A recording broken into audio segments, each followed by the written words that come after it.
Hello, this is Samuel Guy in Hawaii, and today I'm doing a brief overview of artifacts. Now, nothing I'm just going to say here is going to change how we play the game. After almost a year of gameplay, artifacts are reasonably well understood. There's no big mystery surrounding them. I'm not going to go into any detail on one or more artifacts, okay? This is mainly a broad, nice-to-know info. It's an overview, okay? So with that in mind, artifacts, sometimes referred to as relics, are items of iridium origin that, like shields or grenade mods, provide passive or active skills and or boost to the skills and or gear of any Vault Hunter. They are not Vault Hunter specific. They drop from defeated enemies. It can also be found in chests and other containers and occasionally as quest rewards. They cannot be obtained from most vending machines, although they may be available from Earl's Veteran Rewards machine. I'm not sure. I've been told that, but I haven't seen that. And they do not come with any anointments. The artifact slot is the last gear slot unlocked during normal main story playthrough, available after defeating Grave Ward. Now, any artifact basic effects are always listed up here on the stat card to the right of this three-dimensional diamond shape, which is an octahedron.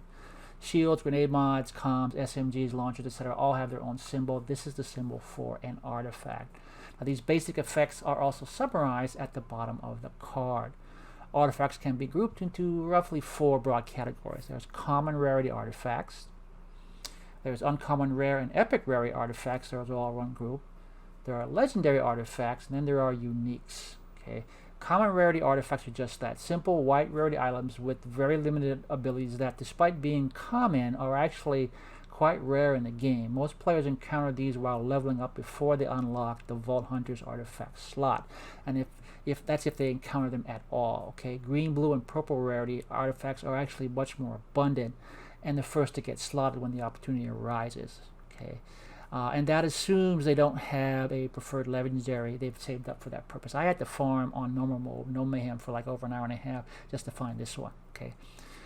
Common rarity artifacts have just a single listed ability mentioned earlier, and it's listed up here and summarized at the bottom of the card. Uncommon rare and epic rarity artifacts are common rarity artifacts with an added prefix and 1 to 3 additional passive traits or effects. The effect provided by that prefix is always the first listed passive. Okay. Uncommon rarity artifacts only have that one prefix linked passive. Blue rarity artifacts add a second random passive. Epic rarity artifacts add a third. Okay. Legendary artifacts dispense with the prefix and instead combine a common rarity artifact with a second legendary component, as well as 3 random passives. Now, different sources characterize this arrangement in different ways. Some refer to the common rarity artifact becoming a prefix for the legendary. Others denote this second component as a suffix added to the common artifact to make it legendary. There are arguments supporting both interpretations. It's weird and potentially confusing, but it's also mainly a matter of semantics. Okay, most people looking at legendary artifacts don't care, neither should we. What's important is that many builds depend heavily on a specific first component, like the cut purse, last stand, elemental projector. Others need the right second component to work well: auto idle, deathless, etc. Okay, sometimes it's both. And for some, the right passives are even more important. Just understand that a non-unique legendary combines 2 often very powerful components and up to 3 random passives. Now, the common artifact component is always described, like before, in this section beside the artifact icon and also summarized at the bottom of the card. Its name appears first, prefix-like, if you will, before the second component. Incidentally, while we're here, there are also a handful of artifacts that change the form of their name when they become legendary. Okay, the Loot Expander, the Full Body Cauterizer, and the Berserker Rush become Loot Expanding, Cauterizing, and Berserker when they combine with a second component. They become more adjective-like, more like a prefix. Why Gearbox did this with some items, not all of them, I don't know. I have no idea. Okay, it's just more confusion. Now, that second component is described in its own section below the first. It has a slightly different icon, an octahedron with a plus symbol, and more simplified white text describing its effects. Its name appears second, suffix-like, if you will, after the first component.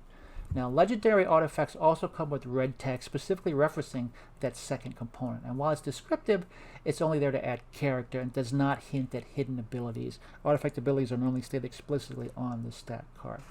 Now at present, by the way, only the second component is farmable from dedicated sources. Each of these has an increased chance to drop from a specific source along with a random generated prefix or first component. Now there's also a fourth category I mentioned earlier, that being unique artifacts. These are standalone items, no prefixes or suffixes, that only come in one rarity. Currently there are at least 8 of these in the game, 6 legendary and 2 epic rarity. They all have red text, most have 2 or 3 passives. The Pearl of Ineffable Knowledge and the Electric Banjo are 2 well-known legendary uniques. The Vendetta is one of at least two epic or purple rarity uniques. Okay, legendary uniques are normally only available from one source, or sometimes as a quest reward. Some of these again might be available from Earl's Machine. I don't know. I've never actually witnessed that myself. Okay, and that's pretty much it. That's how artifacts work. If you got any questions, let me know. If you like this content, let me also know. Leave me a like, leave me a comment. Also, you can come visit me on twitch.tv/SomeOldGuy in Hawaii. I'm doing 1 stream a week right now. I may expand upon that in the near future. In any case, thanks for watching.